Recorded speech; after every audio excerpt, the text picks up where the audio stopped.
guys, my name is Victoria Miller and I'm back with another true crime video for today.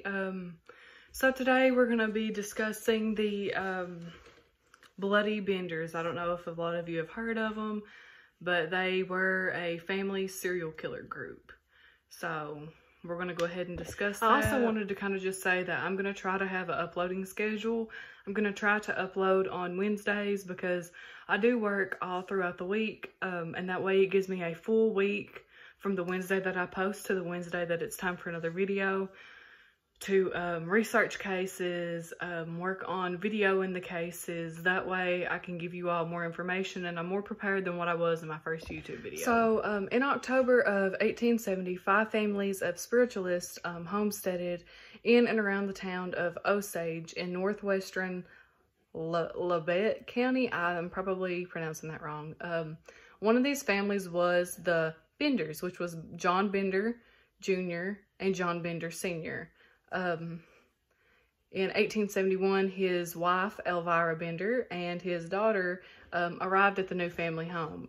They did move to, I guess, make their self more comfortable. They built a new cabin, which was divided into 2 places.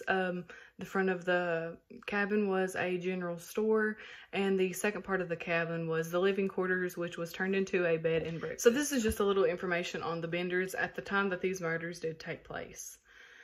Around this time, John Bender Sr. was 60 years old, and he spoke very little English.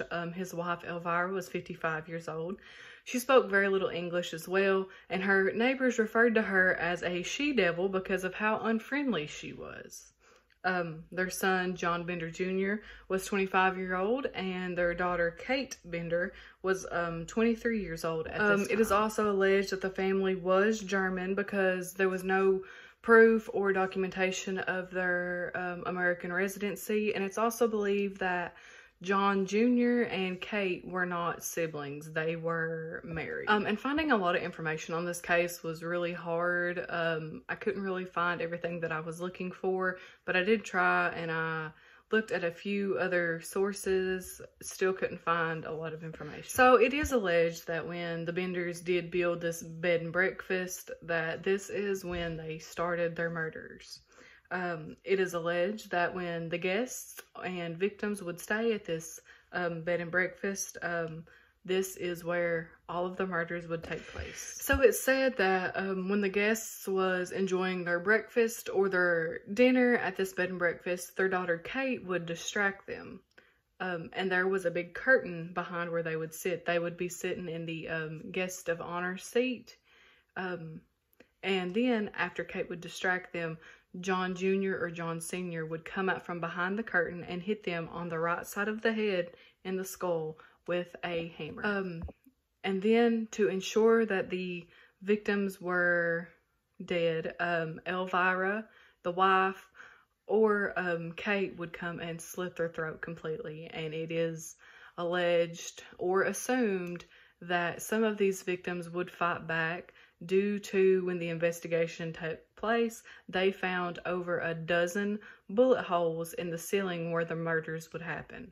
So it's alleged that maybe after they were struck with the hammer and they didn't die instantly, that they would pull their gun out and shoot at John Jr. or John Sr. to fight back. So I couldn't find how they individually would kill each and every victim that they had, but I do have a list of the victims, and some of them explain what happened to them, but it's also alleged that when the Benders would kill in their bed and breakfast, that they would also steal off of the person money, animals, things like that. So the very first ever victim was in May of 1871, and his name was Mr. Jones. I could not find his first name, so we are going to refer to him as Mr. Jones.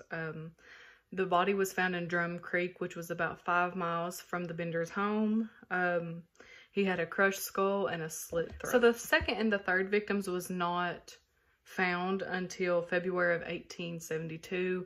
And it kind of makes me wonder, did the Benders kind of take a little break from killing? Was their first killing so traumatic to them that it scared them a little bit? or what. It makes me wonder, did they believe that they were going to get caught for Mr. Jones's murder before they decided to continue at any other murders? So in February of 1872, there was 2 unidentified men. They were found with a crushed skull and a slit throat. I could not find where these men were found. All I know is that they was unidentified. So the rest of these murders do take place in December of 1872, and I just wanted to go ahead and say that way I don't have to keep repeating it. The only one that wasn't in December of 1872 is the last one, and I will specify that when I do get to it. So the 4th victim was Ben Brown, and he was from Howard County, Kansas.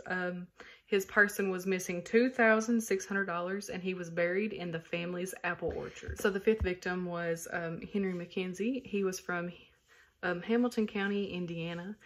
He was missing $36 and his team of horses. I could not find where his body was found, as that was unknown information. And the 6th victim was Johnny Boyle. He was from Howard County, Kansas. He was missing $10, and he was found in the Bender's family well. The 7th, 8th, and 9th victims were John Geary, Red Smith, and Abigail Roberts.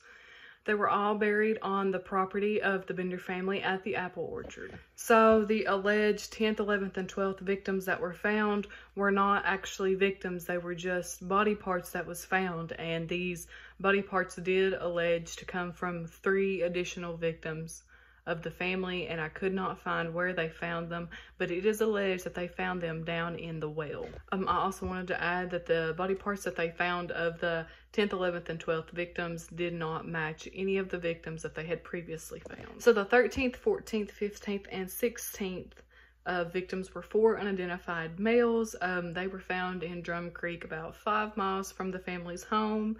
They all 4 had crushed skulls and cut throats. So the 17th victim was found in May of 1873. His name was Dr. William York. He was missing $2,000 off of his person, and he was also buried in the family apple orchard. So it was alleged that after these investigations that they could link the Bender family to these murders. I couldn't really find a lot of information on the actual investigation of them being able to find them guilty. But I do know that on October 31st of 1889, the 4 were arrested, but they did not go to trial until February of 1890.